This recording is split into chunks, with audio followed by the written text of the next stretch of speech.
Hello student, स्वागत है आप सभी का मेरे यूट्यूब चैनल में। आज स्टूडेंट्स मैं आप सभी के लिए त्यागपति का सेकंड पार्ट लेकर आ चुका हूं।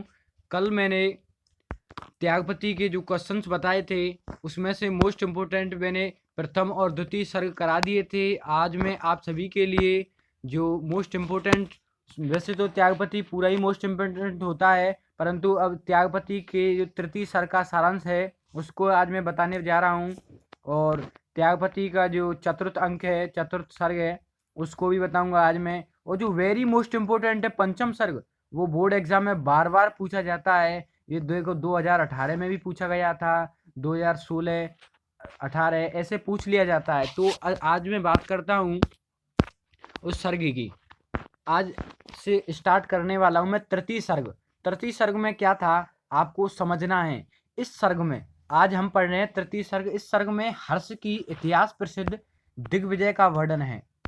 जो हर्षवर्धन जी ने, सम्राट हर्षवर्धन थे, उन्होंने जो इतिहास में अपने इतिहास में दिग्विजय उन्होंने जीत प्राप्त की थी, उसका वर्णन है। 6 वर्ष तक निरंतर युद्ध करते हुए हर्ष ने नर्मदा तट तक समस्त उत्तराखंड को जीत लिया। आप समझ पा रहे होंगे, जो हर्षवर्धन थे उन्होंने 6 वर्ष तक युद्ध किया और लगातार युद्ध करते हुए कहाँ, उत्तराखंड को, जो उत्तराखंड था उसको समस्त समस्त उत्तराखंड को जीत लिया, नर्मदा तट तक, और मिथिला, बिहार, उत्कल तक अपने राज्य को बढ़ा लिया। और यवनहूण और मालवराज को परास्त करके, यवनहूण एक जैसे बोलते हैं व्यक्ति था जिसकी इनसे लड़ाई चल रही थी बोल सकते हैं, तो उनसे जीतकर, उनकी जीतकर और परास्त कर दिया इन्होंने, और उनके राज्य को, जो उनका राज्य था, अपने राज्य में मिला लिया।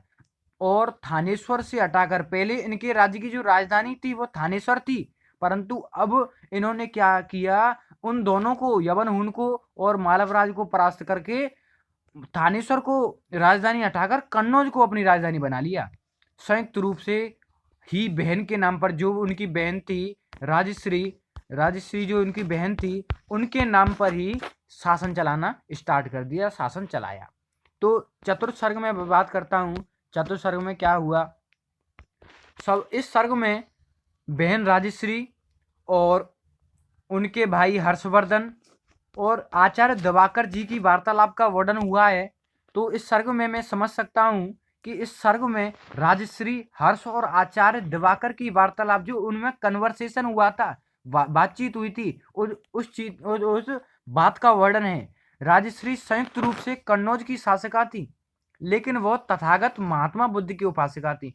परंतु मैं क्या समझ पा रहा हूँ कि जो राजश्री थी वो कन्नौज की शासिका तो थी, लेकिन वो महात्मा बुद्ध की उपासिका भी थी। अतः उन्होंने काषाय वस्त्र धारण कर बौद्ध भिक्षुणी बनकर बौद्ध धर्म की उपासिका बनने का प्रयास किया, अर्थात वो बनना चाहती थी। वो कहती थी कि मुझे बौद्ध धर्म की उपासिका बनना है, उपासिका बनना है। जो हर्षवर्धन को पसंद नहीं था कि मेरी बहन, मेरे पास इतना बड़ा राज्य है, मेरी बहन एक बुद्ध उपासिका बने, मैं ऐसा कदापि नहीं चाहता हूं। इसलिए आचार्य दिवाकर, जो आचार्य दिवाकर जी थे, हर्षवर्धन ने उनसे मिलकर, उनसे बातचीत करके अपनी बहन राजश्री को जनसेवा, अर्थात जो जन लोगों की सेवा करने के लिए इंस्पायर किया, अर्थात प्रेरित किया।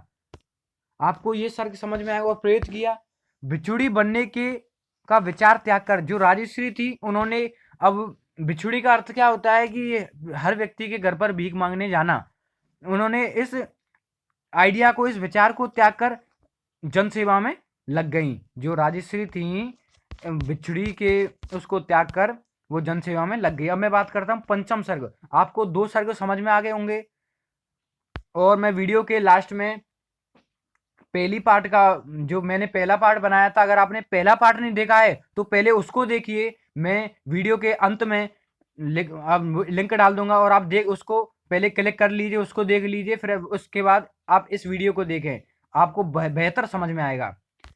तो पंचम सर्ग ये वेरी मोस्ट इंपोर्टेंट है, बहुत बार पूछा जाता है। ये 10, 11, 12, 13, 14, 15 हर साल आता है। ये पंचम सर्ग पूछ लिया जाता है।